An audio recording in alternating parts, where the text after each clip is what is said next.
ಇಟ್ಟಿಗೆಗಳನ್ನ ತರಿಸ್ಬೇಕಾ ಅಂತ ಹೇಳಿಬಿಟ್ಟು ಯೋಚನೆ ಮಾಡ್ತಾ ಇದ್ವಿ. ಮನೆಗೆ ಬಂದು ಹೋಗೋರೆಲ್ಲನೂ ಅದೇ ಕೇಳ್ತಾ ಇರ್ತಾರೆ, ಏನಿದು ಈ ರೀತಿ ಕಟ್ಟಿದ್ದೀರಾ ಅಂತ.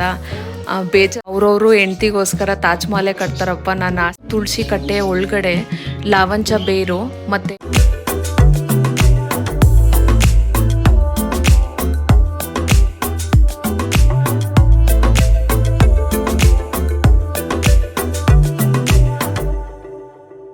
Hi hello friends, welcome back to mister and missus Lakshmi Arun vlogs.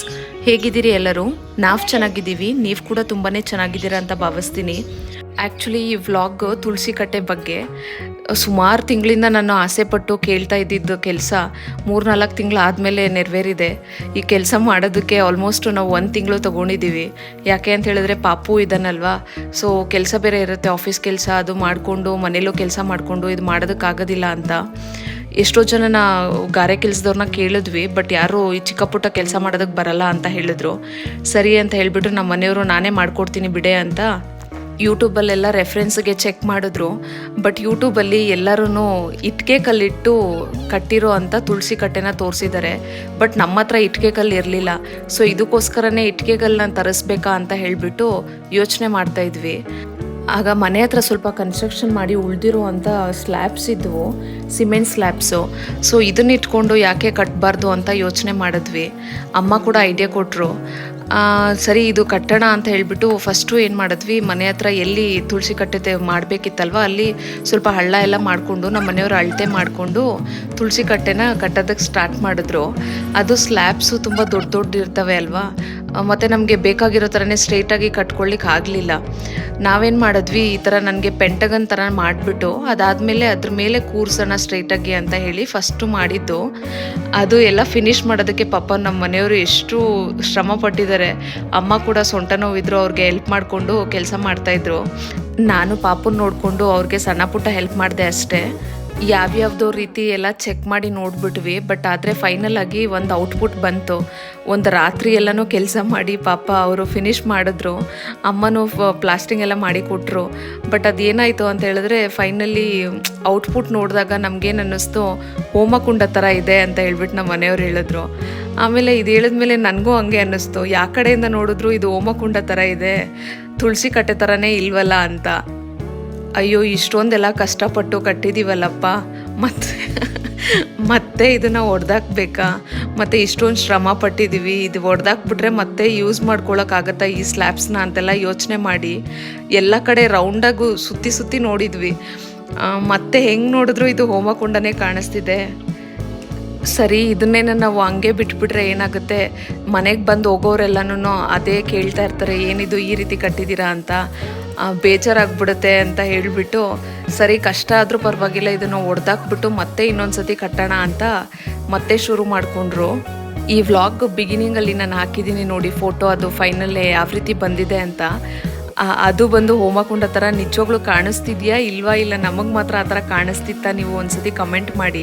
ಯಾಕೆ ಅಂತ ಹೇಳಿದ್ರೆ ನಾವು ಅದೇ ಅಂದ್ಕೊಂಡ್ವಿ, ಯಾರಾದರೂ ಮನೆ ಹತ್ರ ಬಂದವರೆಲ್ಲ ಅದೇ ರೀತಿ ಹೇಳಿದ್ರೆ ಬೇಜಾರಾಗುತ್ತೆ, ಕಷ್ಟಪಟ್ಟು ಕಟ್ಟಿದ್ದೀವಿ ಅಂತ ಹೇಳಿ ಇನ್ನೂ ಒಂದು ಸತಿ ಅದನ್ನು ದಬ್ಬಾಕಿ ಈ ರೀತಿ ಕಟ್ಟಿದ್ದು. ಇದು ಕಟ್ಟೋವಾಗ ಅಂತೂ ತುಂಬಾ ಕಷ್ಟ ಆಗೋಯ್ತು, ಯಾಕಂದರೆ ಫಸ್ಟೇ ಸೊಂಟ ನೋವು ಇಬ್ರಿಗೂ.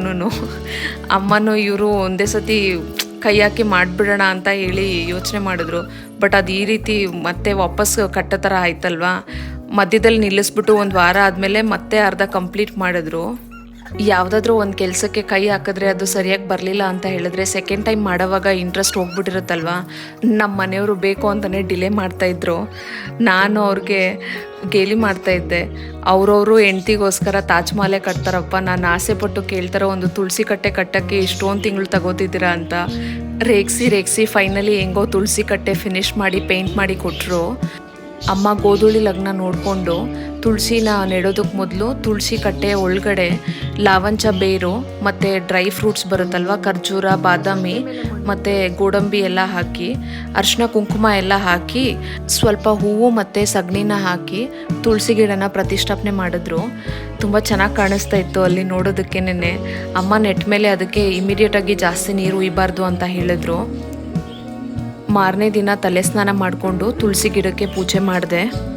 ಅದು ಆ್ಯಕ್ಚುಲಿ ವೈಟ್ ಪೇಂಟ್ ಹೊಡೆದಿದ್ವಿ ಅಲ್ವಾ, ಅದು ಒಣಗಬೇಕಾಗಿತ್ತು. ಸರಿ ಅದು ಒಣಗಿ ಒಂದು ವಾರನೂ ಆಗೋಯ್ತು, 2 ವಾರನೂ ಆಗೋಯ್ತು. ಇದಕ್ಕೆ ನೀವು ರೆಡ್ ಪೇಂಟ್ ಹೊಡ್ಕೊಟ್ರೆ ನಾನು ಇದ್ರ ಮೇಲೆ ರಂಗೋಲಿ ಹಾಕ್ಕೊಳ್ತೀನಿ ರೀ ಅಂತ. ಅದು ಇದು ಕೆಲಸ ಬಂದು ತುಂಬಾ ಲೇಟ್ ಆಗೋಯ್ತು. ಬಟ್ ಅದಕ್ಕೂ ಒಂದು ಡೇ ಬಂದುಬಿಡ್ತು. ಸೊ 1-2 ವಾರ ಆದಮೇಲೆ ಅದಕ್ಕೆ ಇನ್ನೊಂದು ವೈಟ್ ಕೋಟ್ ಹಾಕಿ ಅದ್ರ ಮೇಲೆ ಈ ರೀತಿ ಕೆಮ್ಮಣ್ಣು ಕಲರ್ದು ಪೇಂಟ್ ತೊಗೊಬಂದು ಅದಕ್ಕೆ ಪೇಂಟ್ ಹೊಡೆದ್ರು. ಸೊ ನಾನು ಫೈನಲಿ ಖುಷಿಯಾಗಿ ಈ ರೀತಿ ರಂಗೋಲಿ ಹಾಕ್ಕೊಂಡೆ. ಸಖತ್ ಸೂದ್ನಿಂಗ್ ಆಗಿತ್ತು. ಅಲ್ಲಿ ರಂಗೋಲಿ ಹಾಕೋವಾಗ ಒಂಥರ ಬೆಸ್ಟ್ ಫೀಲು ಹೇಳೋದಕ್ಕೆ. ಯಾಕಂದರೆ ನನಗೆ ತುಂಬ ಇಷ್ಟ ಇದು ತುಳಸಿ ಕಟ್ಟೆ.